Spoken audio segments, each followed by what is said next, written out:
now if you see a rib is normally like this in position, head is backwards, anteriorly is the anterior end and attached to the costal process. Now what I am doing is, this rib I am making it straight. So understand this diagram. The rib I am making it straight. So the head of the rib is here. This is the head of the rib. Then is the neck of the rib. Head, neck. Then behind, after the neck is tubercle. Every rib has a tubercle. Head will be behind, then will be neck, then tubercle. And then will be angle. Angle of the rib. What is angle of the rib? Angle of the rib is the part from where it turns. It turns forwards. Therefore, that creates an angle. So what is there first? Head, then neck, then tubercle, then angle, then anterior end. So this is anterior end. Then costal cartilage, and then sternum. Okay. So this is posterior end of the rib, and this is anterior where it is getting attached to sternum. Okay. Anybody who has not understood this diagram? So now we talk about three intercostal muscles: external intercostal, internal intercostal, and transversus thoracis. External intercostal, internal intercostal, and transversus thoracis. Now external intercostal, here now I am drawing for you the extent. External intercostal starts from the tubercle to the costochondral junction. This is called as costal chondral junction. Costal is costal cartilage, chondral is rib. When it reaches the costochondral junction, it becomes external intercostal membrane. It becomes external intercostal membrane. So starts from tubercle up to costochondral junction and becomes external intercostal membrane. So this is external intercostal muscle.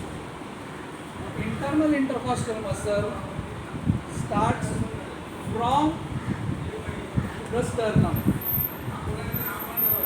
and the costal cartilage, goes up to the angle,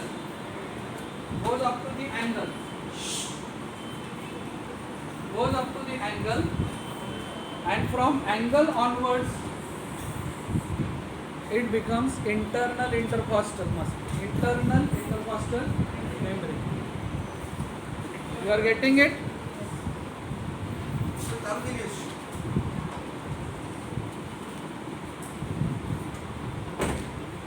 Now there are the transversus thoracis. Transversus thoracis has three components. One component is just in between, called as intercostalis intimae. This is a schematic diagram. Actually external intercostal, then below, inside it is internal, then is transversus thoracis. What I am drawing for you is a schematic diagram showing it one below each other to show the extent and their locations. The transversus thoracis. Transversus thoracis has three components. Intercostalis intimae, sternocostalis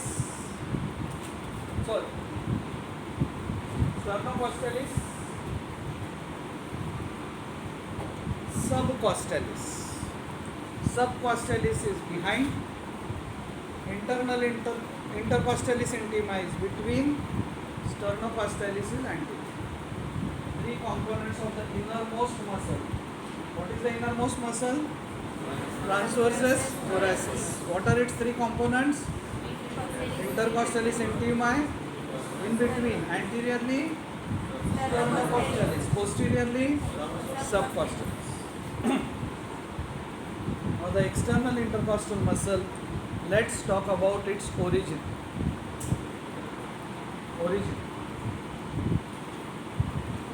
External intercostal muscle starts from the inferior border.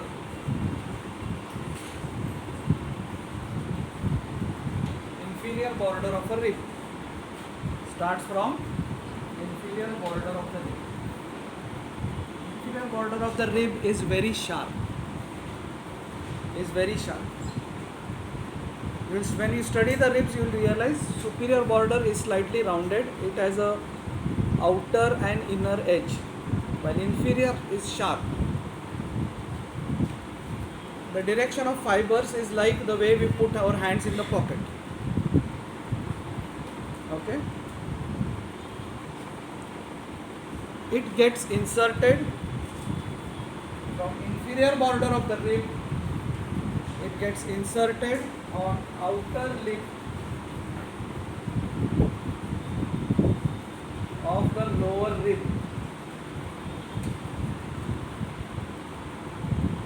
So the lower rib is like this. So upper border is slightly broader. So it has an outer lip and inner lip.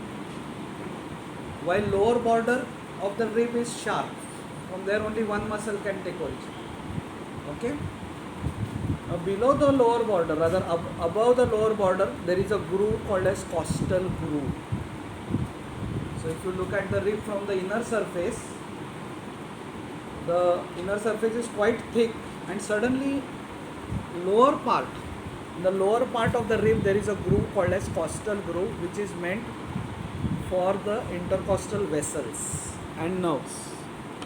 So from the floor of the costal groove takes origin the internal intercostal.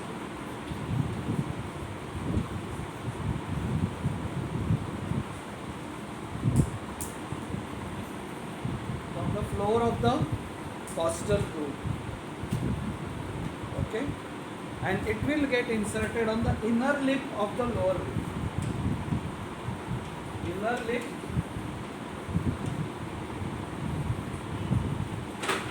of lower rib.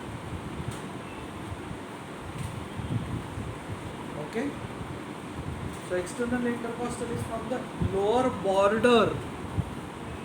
It is from the lower border of the rib, while internal intercostal is from floor of the costal. While intercostalis intimae, this muscle.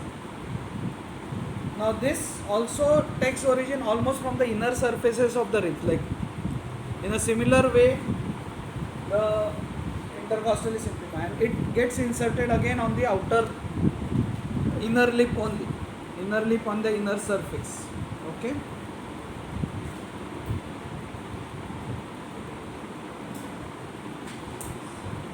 So now sternocostalis muscle, its origin will be from the sternum xiphoid process. So like the way my hand is, origin is down, and from there the fibers go up. Okay, the origin is down from the xiphoid process and sternum, and the fibers go up and get inserted on the one or two ribs above. So sternocostalis will be behind the sternum, subcostalis will be behind all. Okay.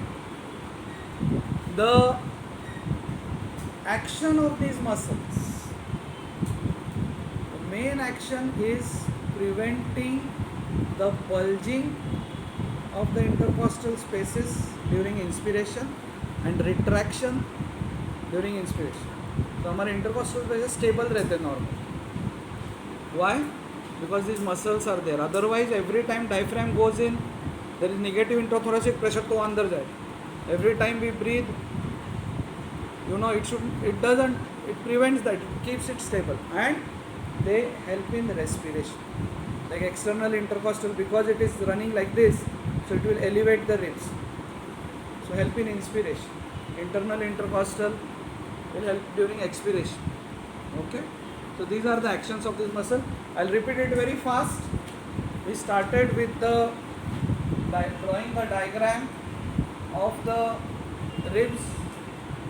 This is the rib which we have made it straight. This is the head. This is the neck. This is tubercle, angle, the body of the rib. The anterior end costal cartilage. Now from this rib, this we are just showing the extent of these muscles. So actually, if this is one rib, this is other rib, the external intercostal will be running like this. Internal intercostal fibers go crisscross. Why? To form a mesh. To form a mesh to prevent herniation. External intercostal starts from the tubercle up to costochondral junction. Beyond the costochondral junction, it becomes external intercostal membrane.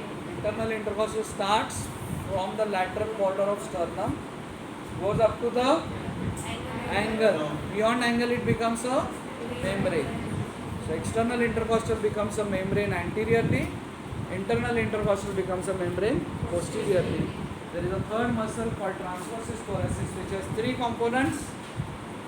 Intercostalis intimae, sternocostal anteriorly, subcostalis posteriorly.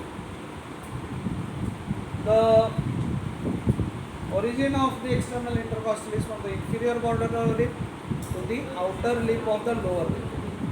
This is from the floor of the costal groove to the inner lip. While transversus thoracis has three components, subcostalis is behind, again running from the lower rib to the upper rib. Sternocostal taking origin from the xiphoid process and sternum and going 2-3 ribs above, not ribs, I would say costal cartilage. Because more is the costal cartilage are there at the medial end. So therefore the name is sternocostal. Okay. And intercostalis intimae almost runs from the inner surfaces of the ribs, and the insertion is same as the internal intercostal. They are supplied by the intercostal nerves, the thoracic intercostal nerves. Their action mainly is prevent bulging and retraction of the intercostal spaces. External intercostal helping in inspiration, and internal intercostal helping in expiration. That's all. Thank you so much.